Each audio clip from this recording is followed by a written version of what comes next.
தெனாலிராமன் கதைகளில் ராஜகுருவின் நட்பும் ராஜகுருவை பழிக்கு பழி வாங்குவதும். இந்த கதையை பற்றி கேட்போம். விஜயநகர மன்னர் கிருஷ்ணதேவராயர் அரண்மனையில் தாத்தாச்சாரியர் என்பவர் ராஜகுருவாக இருந்தார். தெனாலி கிராமத்துக்கு அருகில் உள்ள ஊர் மங்களகிரி. அவ்வூருக்கு ராஜகுரு தாத்தாச்சாரியார் வந்திருந்தார். அவ்வூர் மக்கள் ராஜகுருவை வணங்கி ஆசி பெற்று சென்றனர். இதை அறிந்த தெனாலிராமன் ராஜகுருவை சந்தித்தான். தன்னுடைய விகட திறமையாலும் பேச்சாற்றலாலும் ராஜகுருவின் சிஷ்யன் ஆனான். ராஜகுருவின் நட்பு கிடைத்த பின் தன் குடும்பம் மிகவும் ஏழ்மை நிலையில் இருப்பதாகவும் அதனால் மன்னர் கிருஷ்ணதேவராயரிடம் சிபாரிசு செய்து அரண்மனையில் வேலை கிடைக்க ஏற்பாடு செய்யுமாறும் வேண்டிக் கொண்டான். அவன் வேண்டுகோள் படியே ராஜகுருவும் அரண்மனையில் வேலையில் சேர்த்து விடுவதாக வாக்களித்தார். நான் போய் ஆள் அனுப்புகிறேன், அதன்பின் நீ வா என்று சொல்லி விஜயநகரத்துக்கு சென்று விட்டார். தெனாலிராமன் மிக கெட்டிக்காரனாக இருக்கிறான். இவனை மன்னரிடம் சொல்லி அரண்மனையில் விகட கவியாக சேர்த்துவிட்டால் நம் வேலை போய்விடும் என்று எண்ணிய ராஜகுரு தெனாலிராமனுக்கு ஆள் அனுப்பவே இல்லை. தெனாலிராமனும் ராஜகுருவிடமிருந்து ஆள் வரும் என்று எதிர்பார்த்து பல மாதங்கள் ஓடிவிட்டன. எந்த தகவலும் அவனுக்கு கிட்டவில்லை. ஆகையால் விஜயநகரம் சென்று ராஜகுருவை நேரில் பார்த்து அரண்மனையில் சேர்ந்துவிட வேண்டும் என்று தீர்மானித்து கொண்டான். அதன்படியே மனைவி மகனுடன் பல நாட்கள் நடந்து விஜயநகரம் வந்து சேர்ந்தான். பலவித இடையூறுகளுக்கிடையே தெனாலிராமன் ராஜகுருவை அவரது இல்லத்தில் சந்தித்தான். தெனாலிராமனை பார்த்ததும் ராஜகுரு அதிர்ச்சியடைந்தார். யாரப்பா நீ, உனக்கு என்ன வேண்டும் என்று கேட்டார். இதை கேட்ட தெனாலிராமன் பதறினார். ராஜகுருவே, நான் தான் தெனாலிராமன். தாங்கள் மங்களகிரிக்கு வந்தபோது நண்பர்களானோம். நான் கேட்டுக்கொண்டதற்கு இணங்க தாங்கள் அரசவையில் என்னை சேர்த்து விடுவதாக சொன்னீர்கள். ஆள் அனுப்பிய பின் வா என்றீர்கள். பல மாதங்களாக தங்களிடமிருந்து ஆள் வராததால் தான் நான் நேரில் வந்துள்ளேன். தயவுசெய்து என்னை பற்றி மன்னரிடம் சொல்லி அரசபையில் சேர்த்து விடுங்கள் என்று வேண்டினான். உன்னை யாரென்று எனக்கு தெரியாதப்பா, மரியாதையாக வெளியே போ, இல்லையேல் அவமானப்படுவாய் என்று விரட்டினார் ராஜகுரு. வீட்டை விட்டு வெளியேற்றப்பட்ட தெனாலிராமன் ராஜகுருவை பழிக்கு பழி வாங்க துடித்தான். ஒரு நாள் அதிகாலை நேரம் ராஜகுரு குளத்துக்கு குளிக்கச் சென்றார். அப்போது அவருக்கு தெரியாமல் தெனாலிராமன் பின்தொடர்ந்தான். குளக்கரையை அடைந்ததும் ராஜகுரு துணிமணிகளை எல்லாம் களைந்து கரையில் வைத்துவிட்டு குளத்தில் இறங்கி குளித்து கொண்டிருந்தார்.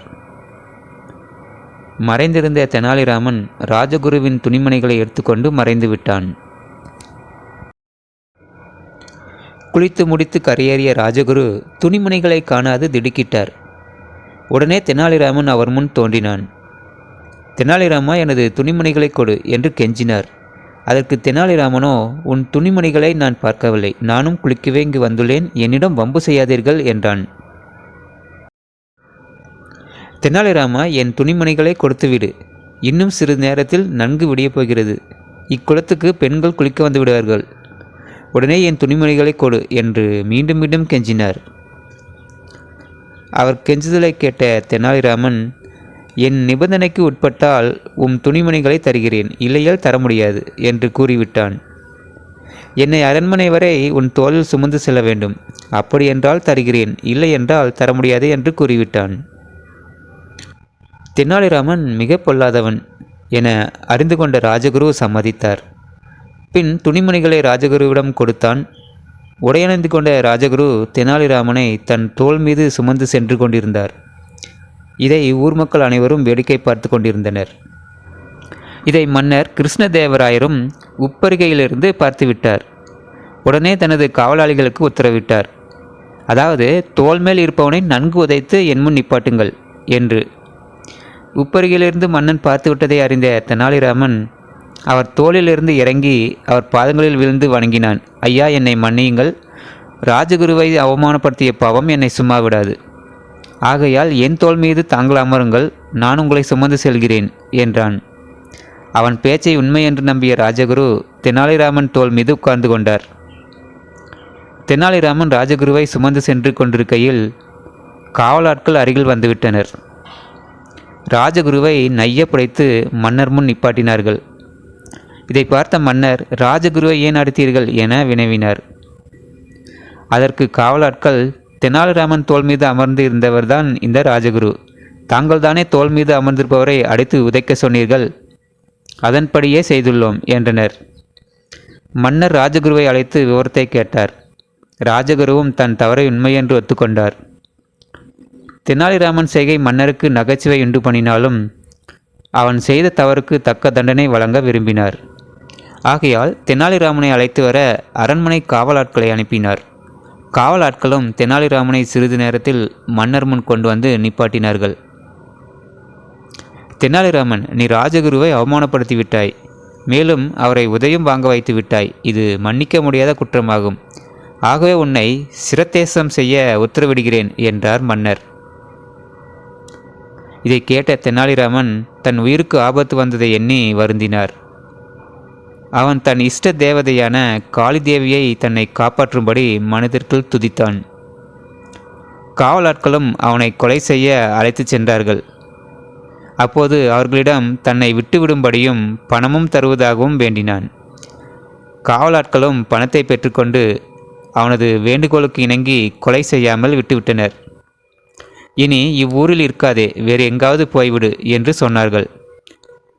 அவர்களிடம் அப்படியே செய்கிறேன் என்று சொல்லிய தெனாலிராமன் தன் வீட்டிலேயே ஒளிந்து கொண்டான். காவலாட்களும் ஒரு கோழியை அறுத்து அதன் இரத்தத்தை வாளில் தடவி மன்னரிடம் தெனாலிராமனை கொலை செய்துவிட்டோம் என்று சொல்லிவிட்டனர்.